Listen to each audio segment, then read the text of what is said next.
Good evening, everybody. Welcome to Bhumandal Talk series. Today we have the talk by Professor Vinay Dadwal from NIS.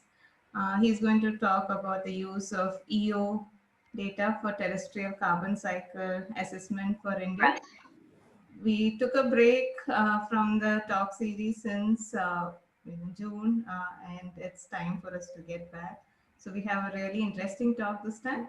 So let me just first introduce to you what IEEE GRS is all about, because this is the Bangalore chapter that is organizing this talk series.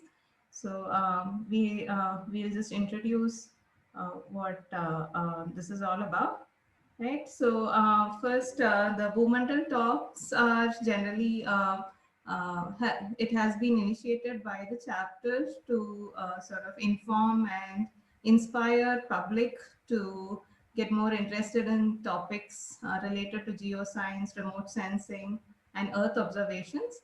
And we have been inviting a whole set of experts to give talks here, and these talks are recorded and also published in a YouTube channel. So for further information, do check it out from our event website. So mostly we have focused on topics related to India, ranging from the satellite observations made, the geospatial portal that we have, and the monsoon modeling, archaeological excavation using remote sensing. So it's a series of talks. We covered Google Earth Engine, underwater domain surveillance. So you can see a whole lot of variety of talks. And today, the first time, we are also talking about climate change, which is a raging topic all over the world, right? So this has been a very successful series in that sense, that we have been able to cover a diversity of topics pertaining to India, right? So let me just introduce IEEE GRSS to you first.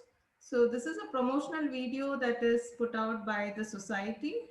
GRSS is Geoscience and Remote Sensing Society, which is part of IEEE. And they have been there for several years now, and it has a large following now, and it's a very successful society. So let me just play this video for you. G R is S is the IEEE Geoscience and Remote Sensing Society. Our mission is to build a community of researchers and practitioners by means of knowledge sharing and scientifically rigorous dissemination of the latest advancement in remote sensing. The technical committees are really meant for doing the technical outreach to other parts of the research community and industry. We want to inform our members and reach different communities via different channels, like for example social media, journal, and especially education. At the moment, we have more than 60 chapters and 20 student branches all over the world. I love GS family very much, and I'm very honored to be the member of it. Being part of GRSS allows me to be a better researcher and professional, improving my skills and knowledge to do a good job. Come and be part of this great family. Ciao! So the idea here is that we do have a thriving community, and it's growing larger and larger by the day. And given there is more focus on geospatial ecosystem in India now, this is something big that is happening within India itself, right? So Bangalore chapter is just one of several chapters. I'm Jaya Srivalsa Nair. I'm a faculty member at IIIT Bangalore. I'm also the chair of this chapter. We have with us Dr. Shyam Lal, who is the professor at NIT Surathkal. He is the vice chair. We have with us Nagajyoti Kannan, who is the treasurer, and he's with ISRO. Gurudatta is our treasurer, and he works with Aaron GSD. So he is our industry connect amongst all of us here. Then we have advisors, Professors B.S. Dayasagar and Saroj Mayer, who have been former chairs of the chapter, and they advise the chapter on all the events that we hold and bidding for conferences worldwide and all of that. So our chapter is very active in many of these aspects. So I'll just give you a peek of the upcoming chapter events. We have a student poster presentation. If you'd like to participate, the deadline is ticking in. It is on September 28th is the deadline. We have cash prizes for both undergraduate and postgraduate categories, ranging from 2,000 rupees to 5,000 rupees. We have a winter workshop, which is a follow-up of a summer workshop, which was highly successful. And we had around 140 plus participants. And that was a workshop on machine learning and artificial intelligence for remote sensing applications. We have a distinguished lecture that is coming up by Professor William Blackwell, MIT. The distinguished lecture gives us a peek to several worldwide experts giving us talks on various topics in geoscience and remote sensing. We also started conducting STEM programs. We had one session in April in collaboration with the Institute of Geographical Studies based in Bangalore. We are having the second edition in November 2021. The goal of this is to inspire high school students to get more involved in geoscience. And we finally have a student hackathon in November, which is co-located with our student chapter inauguration. So, so back to the talk for the day. This is the highlight of today's event. So I will hand over the stage to Mr. Nagjyoti to get started with the speaker introduction. So we are very happy to have you all here. Feel free to use the chat box or the Q&A to ask more questions as the talk progresses. We'll be happy to take them at the end of the talk. So thank you. Thank you, madam. Good evening to all. It is my pleasure to introduce Dr. Dadwal, with whom I have worked for several years. So Dr. Vinay Kumar Dadwal obtained his postgraduate degree and a PhD from Indian Agriculture Research Institute, Plant Physiology. He joined as a scientist in Space Application Center of ISRO in Ahmedabad during 1983. So from there, he moved on to Indian Institute of Remote Sensing, that is called IARS, Dehradun, as a dean and also the director in charge of UN Center for Space Science and Technology in Asia Pacific. His next assignment is as a director of National Remote Sensing Center, which is also one of the major centers of ISRO. He served as director of Indian Institute of Space Science and Technology for 5 years. And recently he joined as Indira Gandhi Chair Professor for Environmental Sciences in National Institute of Advanced Studies, Bangalore.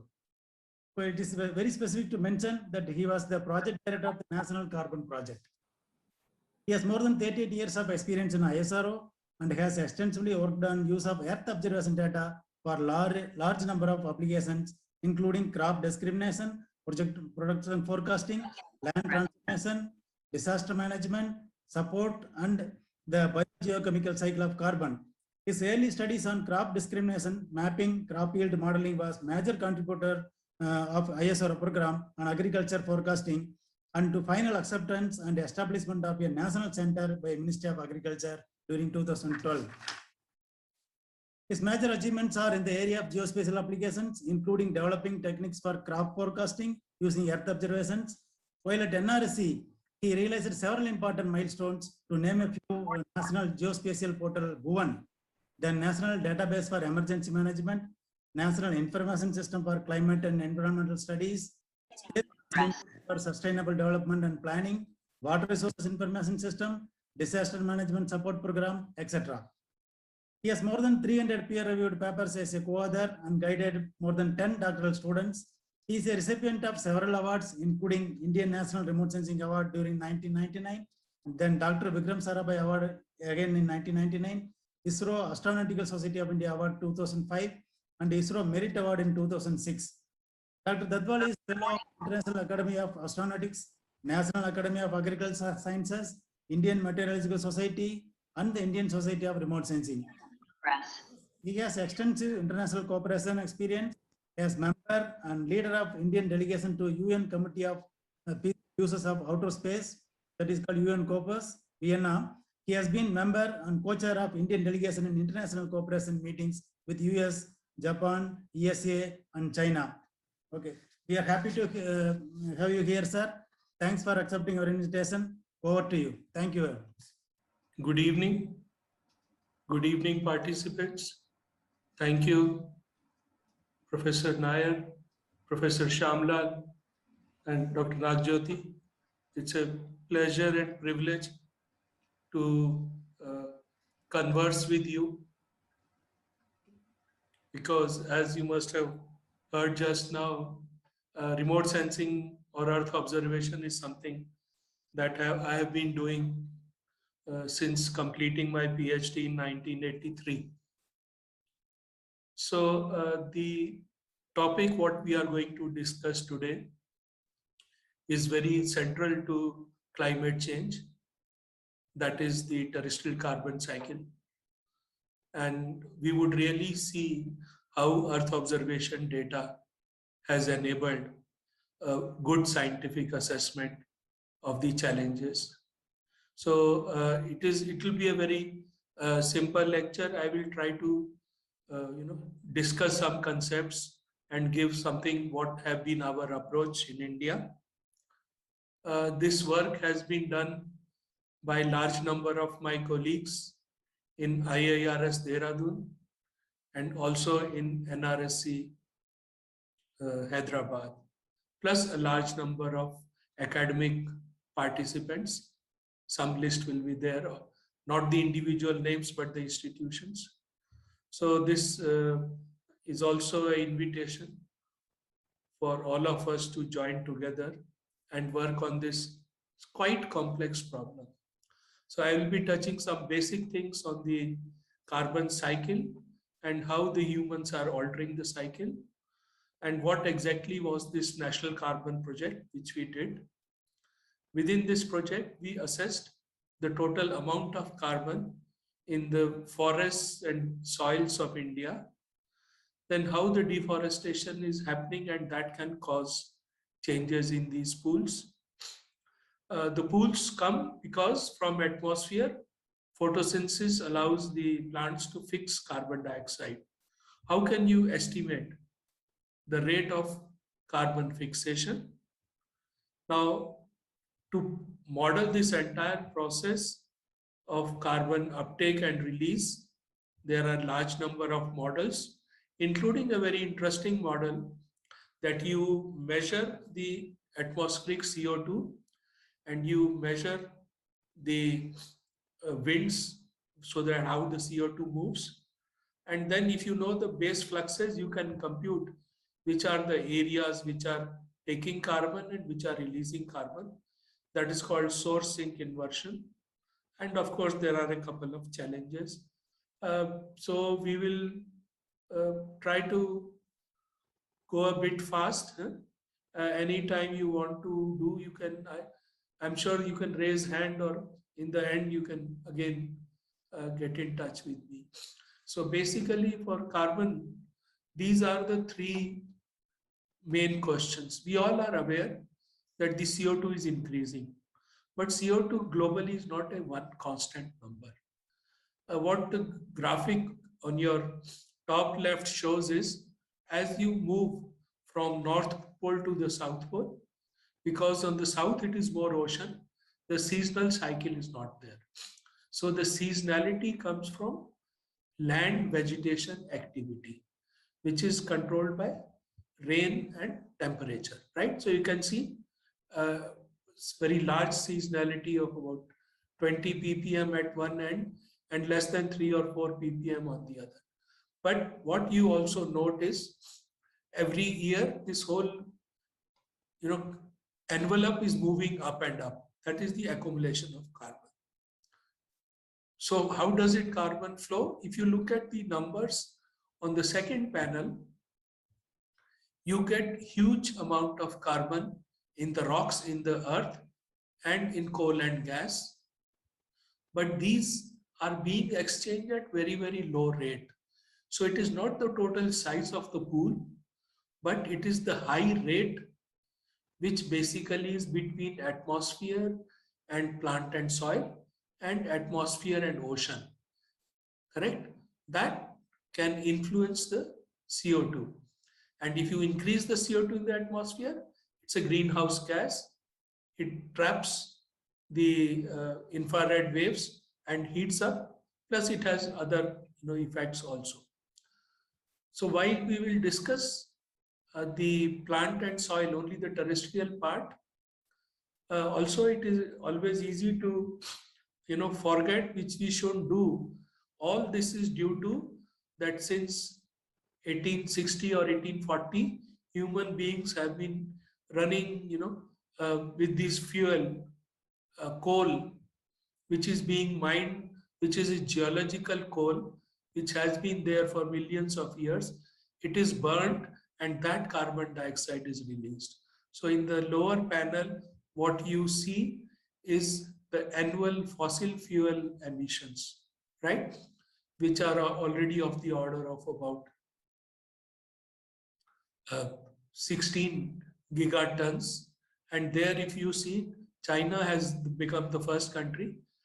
Till very recently, till 2000, it used to be USA, then the European Union. India is also becoming one of the very large emission source. Obviously, we have the second largest population. So this is in nutshell the carbon balance as estimated by a global team for 2020. So what you would see is the fossil fuel is estimated annually at 34 gigaton total globe, and the terrestrial biosphere uptake of 13, but the range is between 9 to 16, that is the green line, and the land use change releases 6. If you try to balance this carbon, budget is not balanced.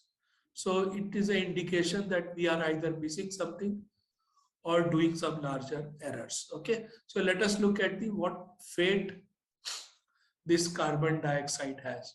So whatever carbon dioxide we release in the atmosphere, 86% roughly in the last decade has come because of fossil fuel, and 14% has come because of the deforestation, land transformation, and the use of land, including agriculture, right? So this is the 100 it makes. So what happens to this extra CO2 what we put? About 46% remains in the atmosphere. That is why it increases. The concentration goes on increasing. Around 23% is absorbed by the ocean. As you know, there is an exchange and the CO2 dissolves in water as bicarbonate, and then it enters a very long life cycle within the ocean. And around 31% is absorbed by the land, basically vegetation. Now the uncertainty is like this. What is being absorbed? We cannot guarantee that the same number will go, because land can have saturation. And as we discussed, because of human activities from the land, this goes up. So if we are absorbing more and the giving release to atmosphere also becomes more, then this land will not really retain that much CO2. And you would end up with more of the percentage in the atmosphere, which means more warming, more danger for us. Now, since forests live for long, and this is a cumulative, so carbon cycle cannot be studied only on annual scale. It must be studied on long term, right? So this is the one global, one of the best approximation or estimate what we have. So if you see on the top, on the positive numbers are land use and fossil CO2. So before 1880, it used to be land use only, right? But as of now, the fractional contribution, what we are now talking, is only 14% for land use. Now the fate of this CO2 is given below. The blue color is ocean sink, the light blue is the atmosphere, and green is the land. Now there is an arrow which clearly says total estimated sources do not match the total sinks. So what it means is that that gap what we have, that it didn't increase in the atmosphere, our models do not indicate it went into the ocean. but we are not able to see where it went on land. So either we are not talking of the complete carbon cycle, or the land is estimated improperly. That is why the focus on land is there. And land, since this has become an international effort, whole globe is not sufficient. We should be able to do each country separately to allocate the carbon dioxide emission. Within each country, there is a very large spatial heterogeneity, and then policy interventions will happen in small area. So we have to monitor the policy intervention. So the next challenge is to assess the terrestrial carbon cycle spatially as well as temporally. So this is something which summarizes the terrestrial carbon cycle. What you would see is it starts with net primary productivity, which is from the atmosphere. Carbon dioxide is taken by plants, right? And the factors which determine this uptake includes temperature, precipitation, radiation, humidity, the amount of carbon dioxide itself, ozone can have a negative effect, and the nitrogen deposition. Because in many places, carbon dioxide uptake is nitrogen limited. This nitrogen gets distributed, leaves, stem and root, and then leaves fall to give a later fall, or the wood, which then goes to soil. Soil through microorganism and other organism which respire, it goes up. And this uptake is actually controlled by type of vegetation, type of soil, management, irrigation, and disturbances like wildlife and disease. So basically now you can understand this is very complicated part, and we have at the moment, we will not introduce the complexity due to water. Water has dissolved organic carbon, particulate organic carbon, right? And it also has dissolved bicarbonate, which goes on changing as per the water amount. When the weathering takes place, then there is a geochemical uptake. Humans use a lot of food, wood, and many other carbon products. So they also alter the cycle. Plus human beings change the land use and cut the forest. That itself is an alteration of the natural carbon cycle. So now you understand large number of factors, large variability, and too much human impact. That is why a simple someplace observation or simple statistics or mean numbers do not convey much and are not good enough to really do a forecasting for future.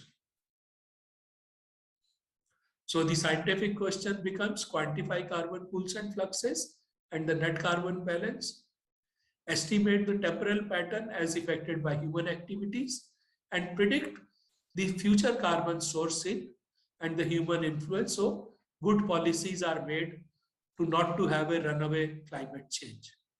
Challenge, as I explained to you, is large spatial variability, and how do you detect small differences when your pool sizes are 2000, 3000 petagram?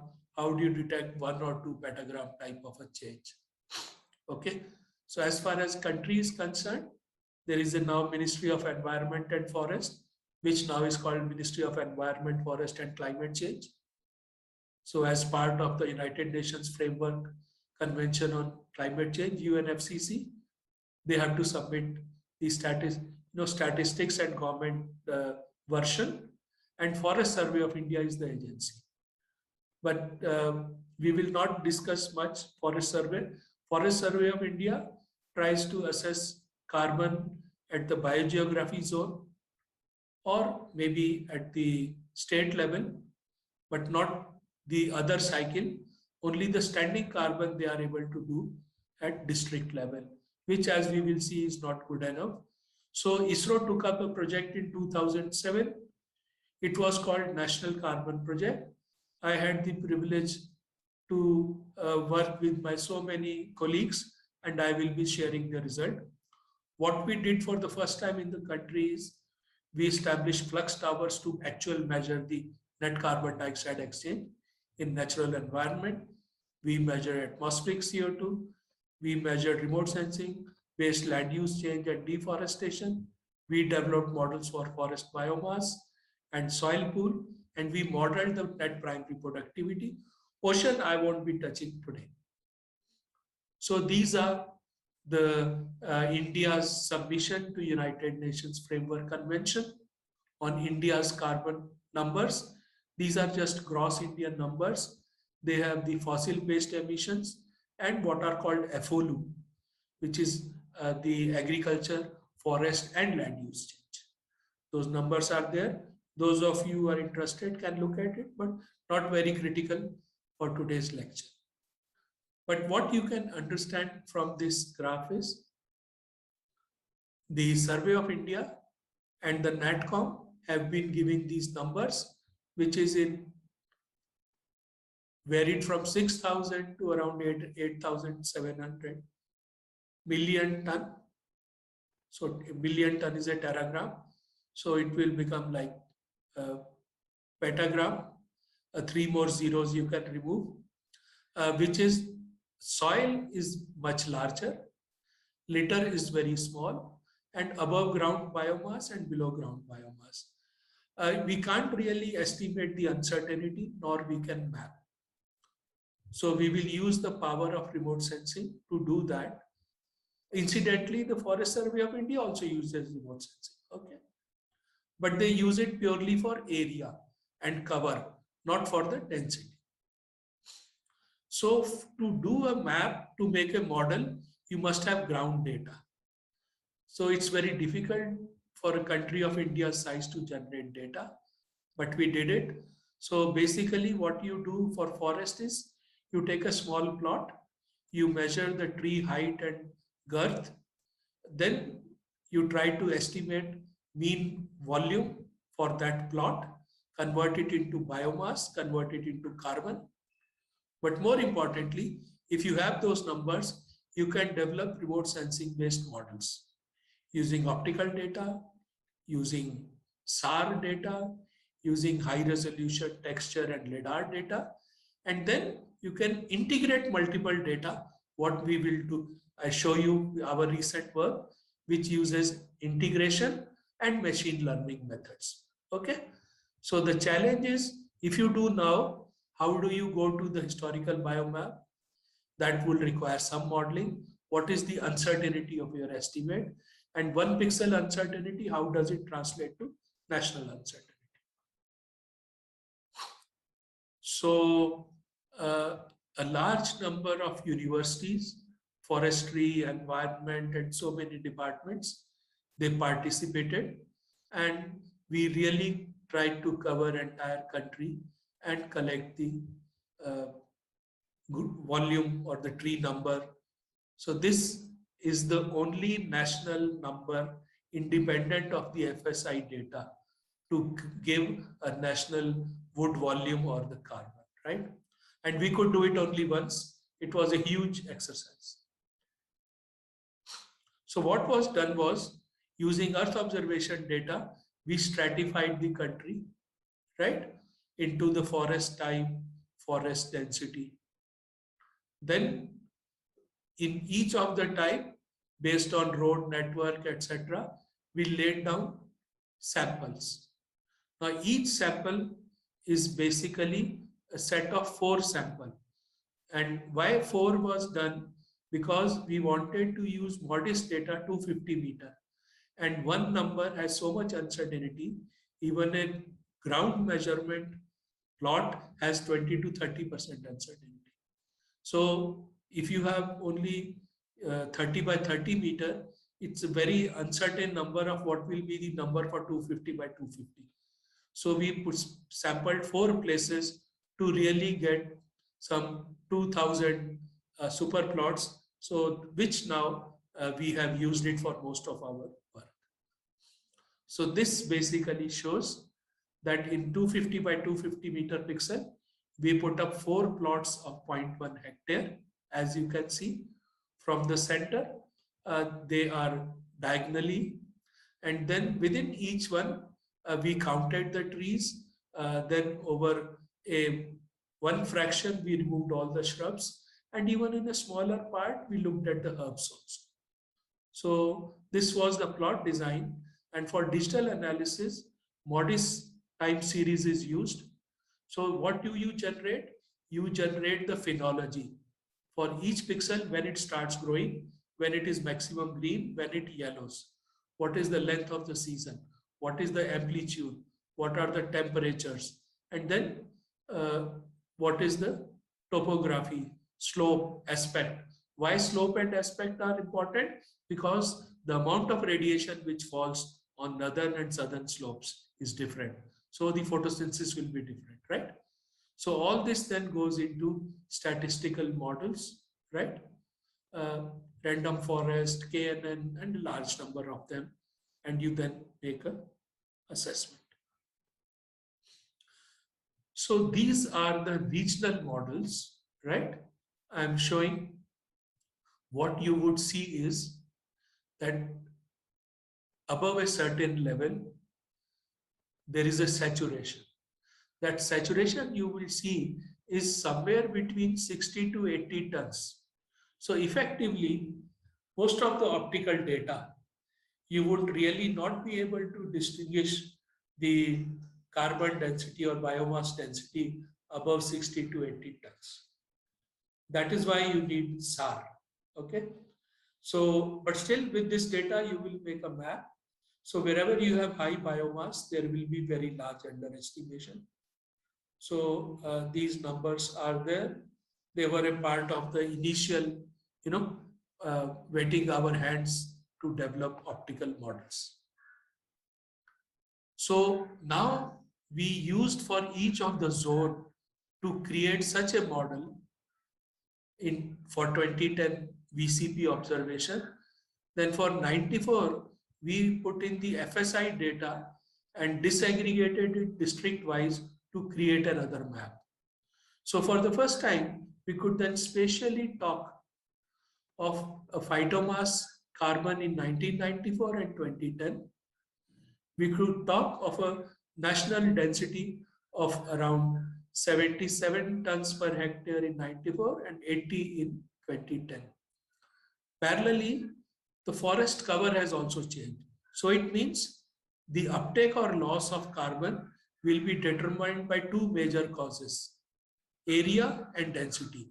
But even in such a study, since we are not measuring very low biomass and how the new installations are happening, new plantations, nor we are able to see the degradation, selective removal or lopping of trees. So these are not sensitive. Okay, so a lot of things get left behind. So then we looked at the techniques which can overcome this problem of saturation. SAR is one good use, but I will show you two more. One is the use of very high resolution data, because when you have very high biomass, you really end up with a multi-layered canopy, tall trees, medium trees, and in the gap, low trees. Now, such type of multiple canopies create a very peculiar texture due to shading. Now, from the morphology of this texture, you can do a type of, principal component analysis and have samples and then use these textures as indicator of the biomass. But this only works when you have closed forest. In open forest, the texture will be because of the gap. Okay. So, but what we could prove in Yellapur, that we could really have a linear relationship between 200 to 600 tons per hectare, right? But now the issue is, how do you nationally develop? First, you distinguish only 100% tree cover areas, analyze high resolution and develop such model with this type of field data. We haven't been able to do it. That is why at the moment, we could only say that this method has a potential, hasn't been applied on a national scale. Okay, this you can really look into the remote sensing journal and see this. Then we have also looked at LIDAR. So from 2005, there has been spaceborne LIDAR. First it was on ISAT-1, then 2016 onwards on ISAT-2, and in last 2 years, there is a JD, which is on the International Space Station. So because the biomass depends upon the volume, and volume is more when the height is more. Optical data doesn't give height, but a LIDAR definitely can give height. And if you do a waveform analysis of LIDAR, you can also get the canopy structure. Okay. So here we have using 2 traces of LIDAR. LIDAR has another problem. LIDAR doesn't really create a spatial map like the optical data. And then we used 40 plots where the volume has been measured to really put 4 scatter plot. A is with LIDAR, B is with world view data and using texture. I showed you the texture results. The second one, the C is the one using spectral indices. So spectral indices are not really very good, but when we used all the 3, in fact, there were 167 total predictors which were put in a random forest. You can see that we could do from 200 to 460 tons per hectare. You have to multiply by 10 for those numbers. Okay. So yes, it means high resolution and LIDAR have to be added in addition to SAR data if you really want to do spatial map. Still, we do not know if we make 2 independent spatial map, can we detect growth? Answer is no, but okay, let us continue. So this year now, we have then published integrated study where we have used the ALOS PALSAR HV backscatter 50 meter, also ratio of HV to HH. We have used MODIS NDVI. We have also used the phenology. We have used 19 bioclimatic parameters of temperature, rainfall in the warm season, cold season, etc. We've also used topography, elevation, slope, aspect, and used the canopy height from LIDAR measurement. These are interpolated, not very good, not as good as JD. So in a total, now there are 39 predictors, right? So once you have the 39 predictors, you can do random forest. What you can see is the HV backscatter and precipitation comes high, then comes the mean NDVI. So the interpolated LIDAR is not good. As you can see, the value of the information for height has been very low, which is in contrast to the earlier site study. So thus, we could for the first time make a national model and create with multiple data fusion a national forest biomass map. Okay, so that has been so national carbon map also, 47% of biomass is carbon. So this has been the major achievement. Now the challenge is, what is the saturation in your data set now? On one left panel, you will see with ALOS PALSAR, after 140 tons, you can see there is a saturation. In fact, the saturation is defined in this study when the slope between observed and predicted or estimated biomass is less than 0.1. It means you are not sensitive enough. Now, when we have used the combined random forest predictions and then put them in the actual our 2000 observation sites and then try to estimate the slopes at various cutoff points, when we are using the data above 340 tons. So what it means is multiple data fusion could overcome this challenge of biomass saturation in the optical data, and you could move up to 340 points, which are 340 tons per hectare. But still, you can see there is an underestimation. So in order to validate this, what was further done was there are 5 published global studies using global models, and one study, Rajshekhar, which I showed you, which we did optical and a combination. So we have now compared over sample points with all the 5. What you will clearly see is every study underestimates high biomass. That green line in upper area goes low. And I explained to you from our scientific investigation, we said that we are able to have a near linear prediction or saturation beyond 340 ton pixel, right? So this is the major part. How do we do? I think I have used half an hour, but now you have understood the principle. So I will now go slightly quickly.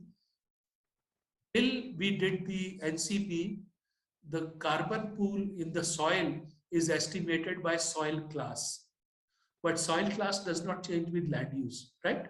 So we had independent sample collection, and then we really did the same approach, correct? Used land cover, temperature, precipitation, soil depth, soil type, right? And again did a random forest to really create India's first land use and weather controlled soil organic carbon distribution to 1 meter depth, right? This was done at 250 meter resolution. This is published in Geoderma. I forgot to give the exact reference. It's in Geoderma. K. Srinivas is the first author and our NCP team. So the soil organic carbon stock of 22.7 petagram and inorganic stock of 12.8, because calcium carbonate is also there, which is the highest number. I think most of the other studies have missed. Then we can skip this. Now this is our generic remote sensing mapping and the oldest topo sheet available, correct? We have topo sheets going up to 1890 also. So then we could create the forest cover map converted into fraction forest every 5 kilometer. This is published in Biodiversity and Conservation. So you can see which areas lost. Then the deforestation and afforestation goes on continuously. So what we did is in every decadal and that period when the satellite data is available, otherwise 1930 to 1970 as a block, we also computed in each grid where are the positive changes, because positive changes are accumulating carbon, negative are losing carbon, right? This was also published. You can take note of this reference. And then we have to add what type of forest, what biomass density. We have the current biomass density. We don't have old biomass density. That is an issue, right? And whenever fire happens, how much carbon is lost is we computed in a generic sense, not in the spatial sense. So what it means is, if I just use the generic numbers, and then can I go before 1930? So what we tried to do was, we used the spatial sort of Markov chain prediction, not only to move from to 1995, 2005, 15 to 25, we also went back from 1930 to 80, because you can run Markov chain in both the directions, okay? So we could do spatial prediction. So this is in a nutshell. This also is published. So we could really here, the 1880 is a prediction. So 2025 is also a prediction.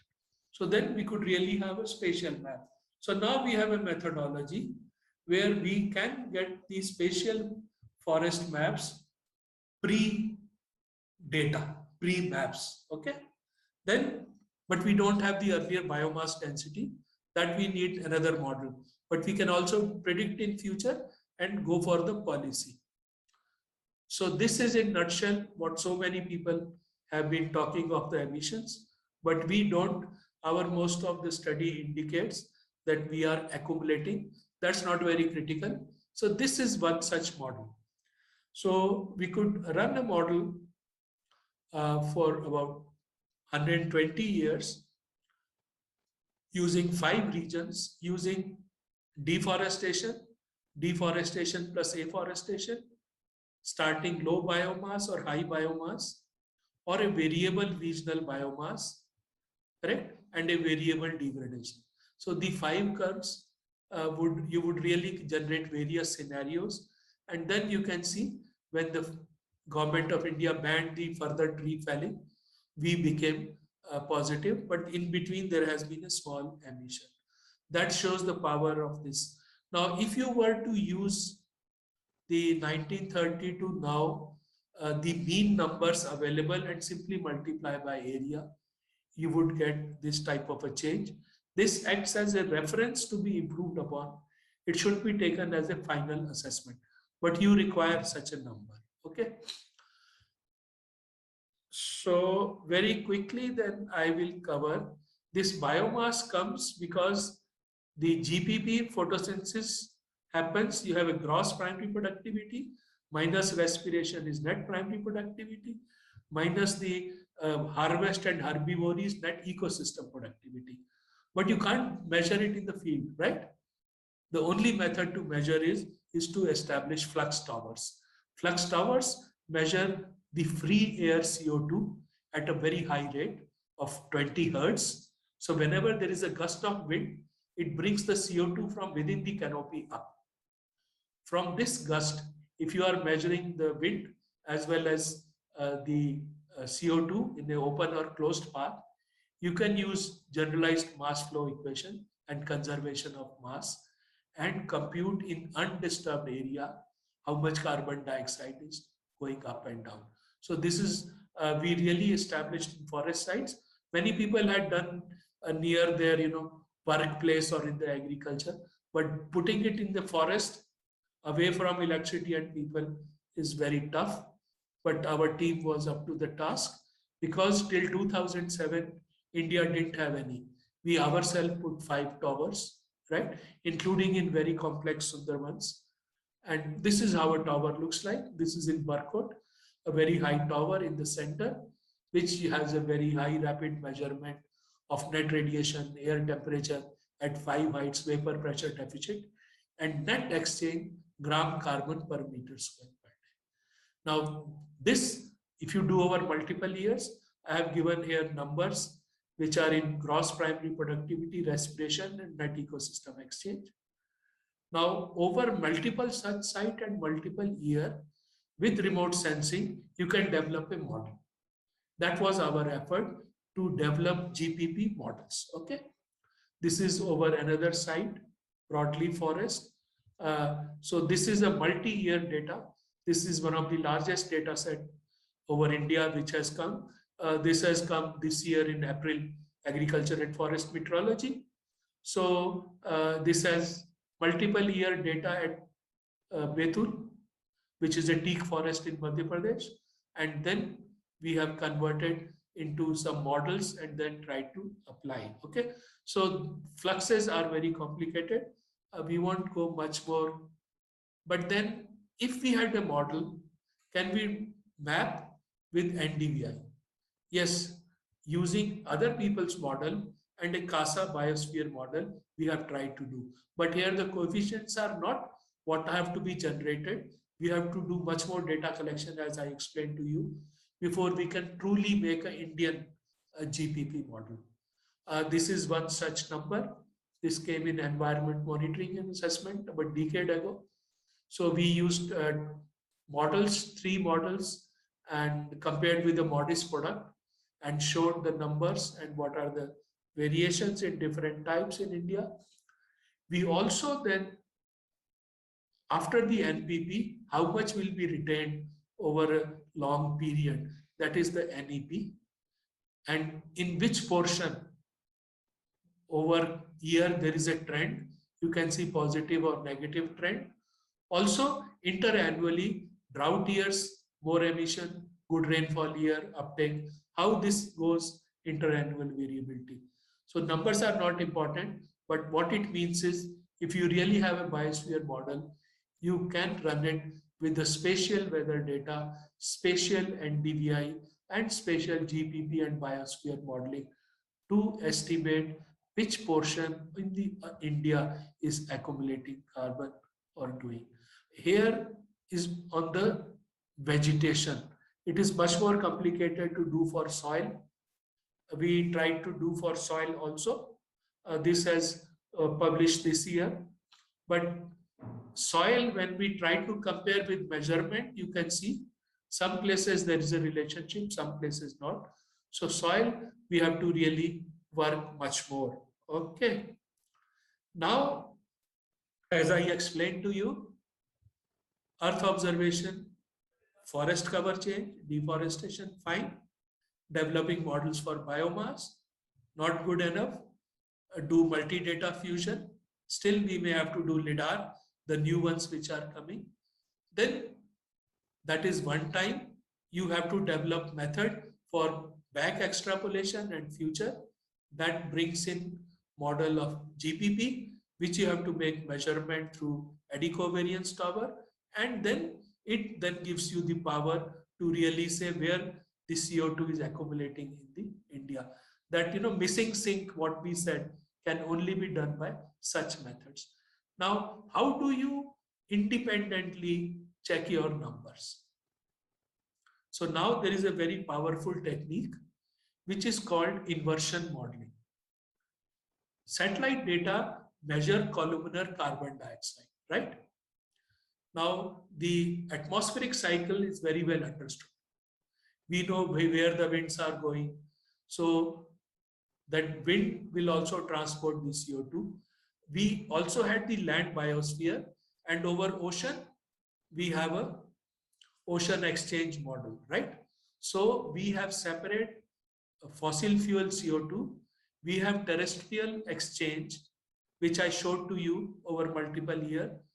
We also have the ocean.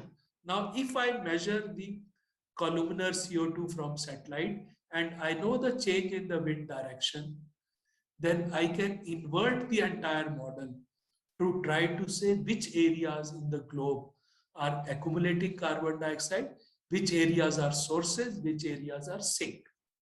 Okay, but as of now, the CO2 is of the order of 10 by 10 kilometer or so, and you can't generate every day. It's like a monthly. So the spatial aggregation is large. But for the first time, we did run an inversion model. This has published last year in Journal of Earth System Science, where we have used the tropospheric CO2 over India and model simulation and satellite retrieval to really compute the net surface emission and uptake over northern part and southern part. Now, when we will have that many number of satellite or sensor to do daily and have a much finer resolution, as it is expected from next year onward, we will be able to measure the point sources of carbon dioxide and fluxes and also compute from the inversion modeling approach, right? Although inversion modeling is assimilating the land biosphere model also. So this is at a much larger scale, a synthesis, what would really happen. Okay. So I have just put the future possibilities. We now have high repeat data, right? Including 5 meters from planet. We can really track if a tree is cut on which day. NISR will be launched next year, which will have interferometry. So the biomass change and height change, you know, in 5 days. If you have long range interferometry, the tree you get decluttering. But if you have short and close, you could really detect the tree height variation also. LIDAR data is already available from JD, which has improved the height estimation. New formulation, new geophysical parameters for GPP. Another new Earth observation technique is sun-induced fluorescence. So the FLEX mission, which ESA will launch, it actually in the Fraunhofer line, which are totally black, they can detect at 0.3 nanometer spectral resolution the radiation, which is the fluorescence. And from that fluorescence, more fluorescence means vegetation absorbed light but did not use it for chemical transformation, right? So it may be green but not photosynthesizing at high rate. So fluorescence will give us a direct measure of the efficiency of photochemical transformation of vegetation, right? And we will get high capability CO2 columnar sensor. Once we integrate, I think within the next decade, our capability to model terrestrial carbon with Earth observation would really have advanced so much. Thank you very much. If there are questions, I would like to answer them. Thank you. Thank you, Professor Dadwal. That has been a very interesting talk. There is one question on chat. This question was asked by Deep Sarkar when you were showing the comparison of the methodology with 5 global and 1 Indian data for forest biomass. So the question is on the resolution of nationwide biomass. What is the resolution? As of now, it has been possible to do 250 meter because MODIS data is what is limiting. Now, if we are able to generate multi-year and better than, although Landsat TM is there, is not that stable, time series are not yet available. Plus, it is also a question of computing and the other resources.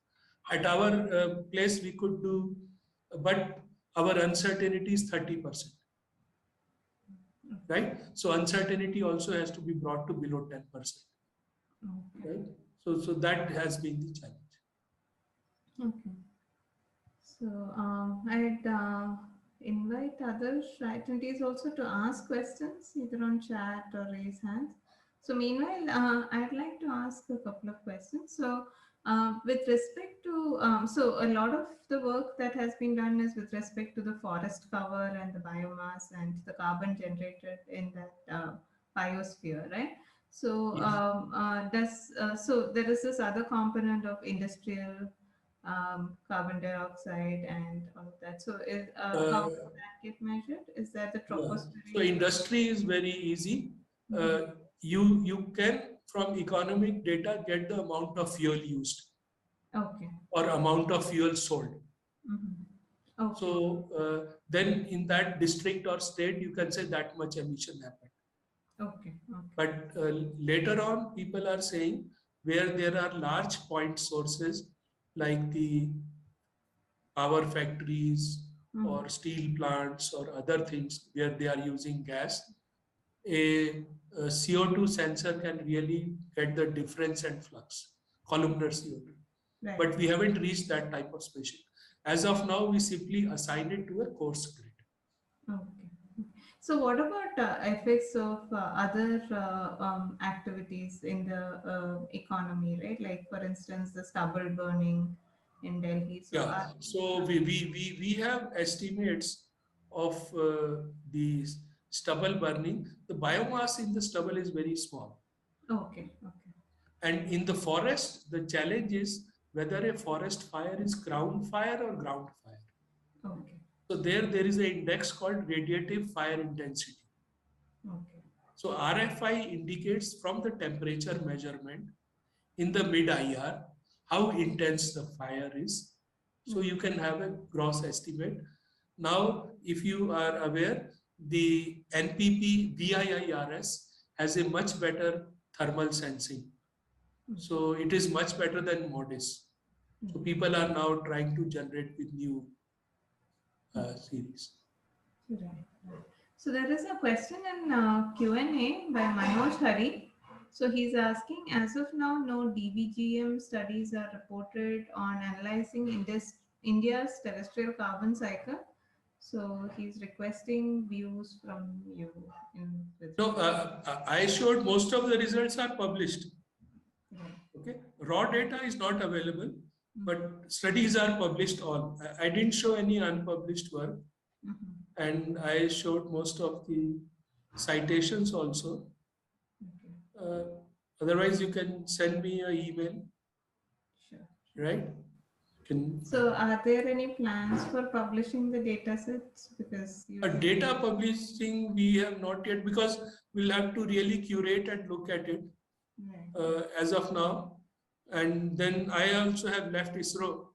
So now I am myself sitting in NIAS. I can talk to the current team and what their plan are. Our CO2 measurement, I know our colleague has submitted a paper to the data journal. Okay. And the soil CO2 carbon, it has been averaged over 5 kilometer, and it is put on Bhuvan for anybody to freely download. So if you want to work at 5 kilometer, the 1930 biomass, forest cover, as well as the soil organic carbon, entire country spatial data set are on the Bhuvan data. But still, it is not the primary data which was used to generate the model. Okay.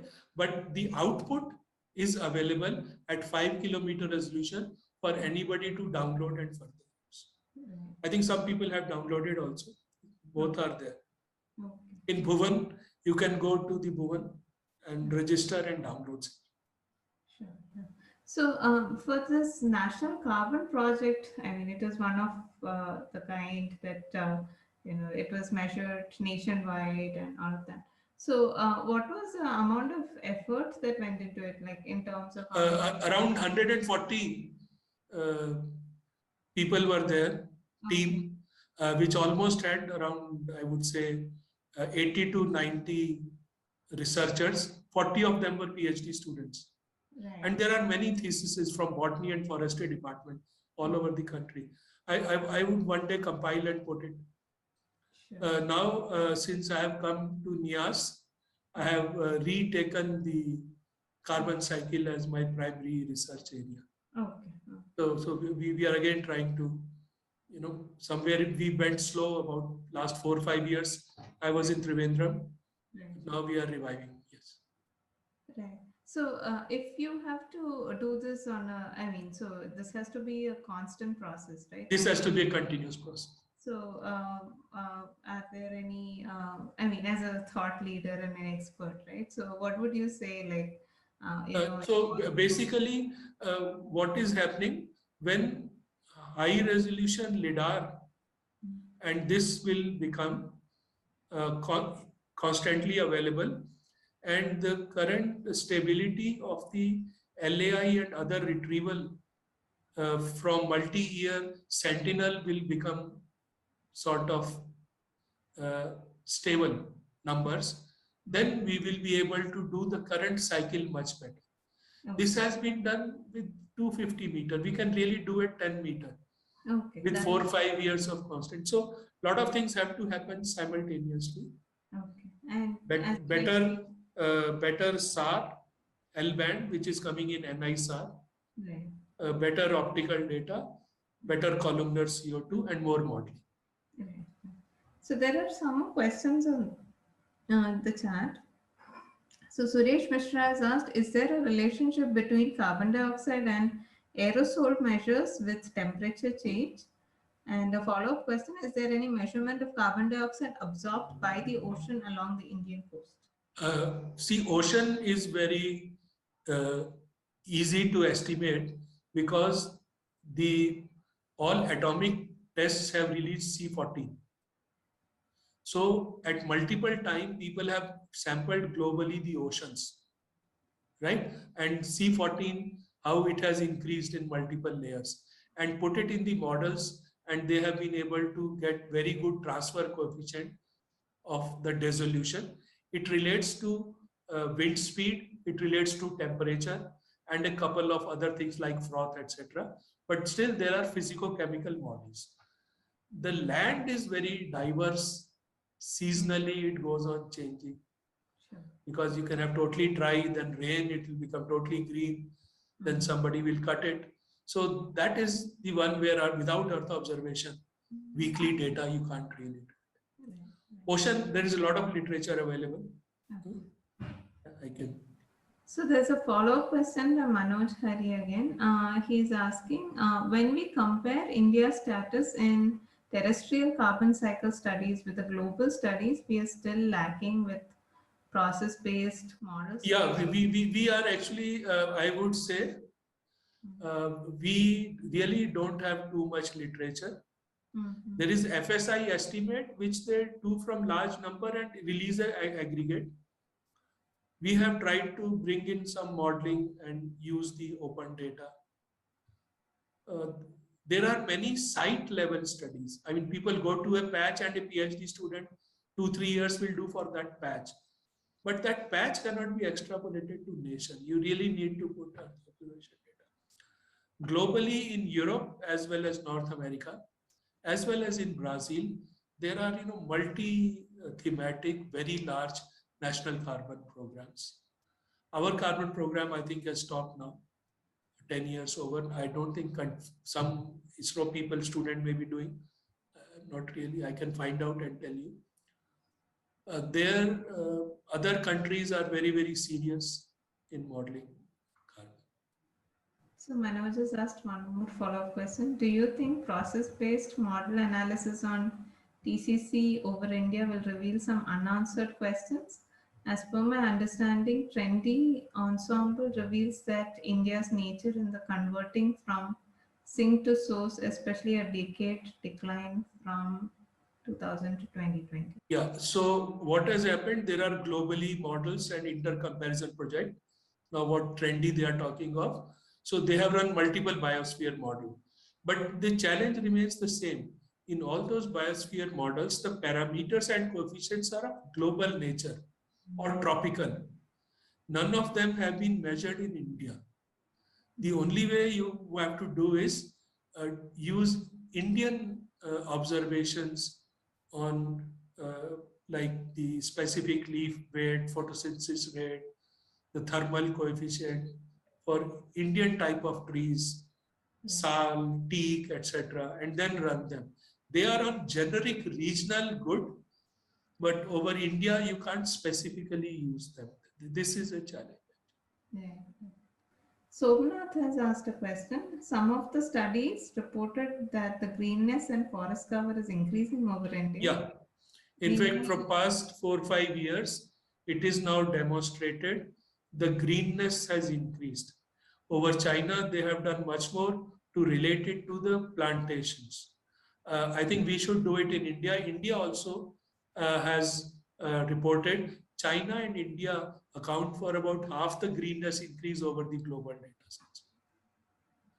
But to convert it into carbon numbers, I think we are still 2 steps away. So Somnath has a follow-up comment on that. He was mentioning, meanwhile, the forest degradation has been increasing by forest fire activities. So how would you connect? Yeah, so as I explained to you, we have forest counts and burnt area. But really, as of now, a separation with radiative fire intensity into ground fire and crown fire. Plus, you should do a continuous optical data forest fire recovery. When you put all the 3 things together, you really know the impact of fire. So we have a lot of studies on fire count. We have a lot of studies on total burnt area. We have some thumb numbers of emission, but the process which I explained to you, bringing RFI and recovery has not been done. So I think we need to do that. Okay. So what you're suggesting is that in some sense, the cost-wise and time-wise, this data gathering will come down once NISAR is launched. And there are 2 different ways in which NISAR can gather information, do the Earth observations for the carbon in the forest cover, right? So one is using the SAR and the other one is using the flux radiance. Yeah, also I can add countries permitting drones, right? And terrestrial lidars are becoming cheap. in that time, terrestrial lidars were very, very heavy and very costly. Exactly. It wouldn't have been possible to take them inside a forest. Right. Right? Now you have lighter, you now even have lidar on drone. So the field sampling has become possible and cheaper. Satellite of this generation are of entirely different class. So now I think one can redesign this study much cheaper than what money we spend. We spent huge money on researchers and their PhDs and other field work. Right. And so in terms of the frequency in which we want to do nationwide studies, is there something that is coming from the domain as to I think for 5 years could be good enough. Okay. And the satellite you can do every year. Okay. So this can be a continuous study. This has to be continuous because transformations. Right. We really don't know how old and young trees are behaving at those times. Right. So will data sharing be an issue for an area like this? Because once data is shared, you would see that a lot more researchers will pick up. No, see, satellite data is all available. Okay. Some models are also there. And many people do small study also. Now to do a national study, all people, if they sit together, Right. even if they have independent study, if they sit together and collaborate, we can create a national study. Right. So they themselves can become partner in that national study. Yes. Since till that time, nobody had done it. So we had to use the ISRO's network and lot of funds to really do it. Yeah. I mean, I think the first time is always the hardest, and once you break that that gap, then I guess there will be a lot more that will follow, right? Because this is a valuable study for the country at large, right? So it has given, for the first time, the type of experience and numbers which were not existing. I mean, now at least there are two numbers. I'm not saying which is right, which is wrong, but by independent methodology, two numbers, and we can always refine the methodology. That's exactly. So yeah, so this is a really promising area, and the good part about it is, I mean, there is a lot of interest in the data analysis and with the whole machine learning and artificial intelligence. I mean, it does play a role in people applying most of these techniques to. Yeah, because the simple linear etc. simply won't work. You get a R square of 0.15. You can throw it away. Exactly. So it's the relationship are so complex and hidden. Without machine learning, I don't think you can approach this problem. Exactly. Yeah. And with a lot of youngsters turning to data science, this is probably I think it should be possible now to really to exploit more talent to work in this domain. Right? So yeah, so I think we have done with all the questions. Manoj has also thanked you for your views, sir. So with that, Navjyoti, would you like to add? Thank you. I think some of the participants were really very keen and had very nice interaction. Thank you so much. Yeah, you can reach me at NIAS, correct? vk.adwal@nias.res.in. Definitely. Yeah, we'll pass on the message to all the participants. Navjyoti, you can speak. Yeah. I just want to thank him. Thank you very much. Thank you for accepting our invitation and this great song. And thank all the participants. Yes. Some of them may have found the time inconvenient, but still they stayed and joined. Thank you all very much. Yeah, and thank you for giving me this opportunity. It was very interesting. Thank you, Professor Shyamlal. Thank you, Professor. Yeah, it was very interesting. We will again in touch. Some more things required. We will contact you again in future. Definitely. So we need your support in future also. Yeah, thank you. So I'd like to take this opportunity to thank you, sir, for accepting our invitation. And you have been very gracious and kind to patiently answer so many questions and also put forth your views on future prospects in this domain. Right?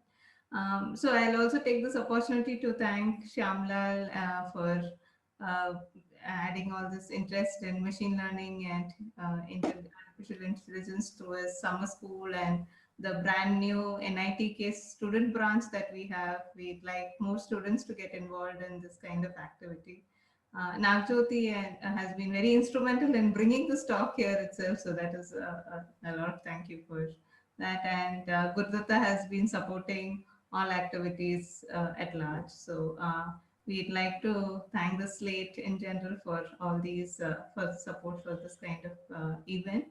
And this event is really supported quite a bit by the PMTS event itself is supported by IIIT Bangalore in terms of the organization. So I'd like to thank the IIITB fraternity at large as well. So thank you all. This has been a great session altogether. We look forward to more like this. So with that, have a good weekend and thank you. Bye then. Thank you then. Thank you, Noel.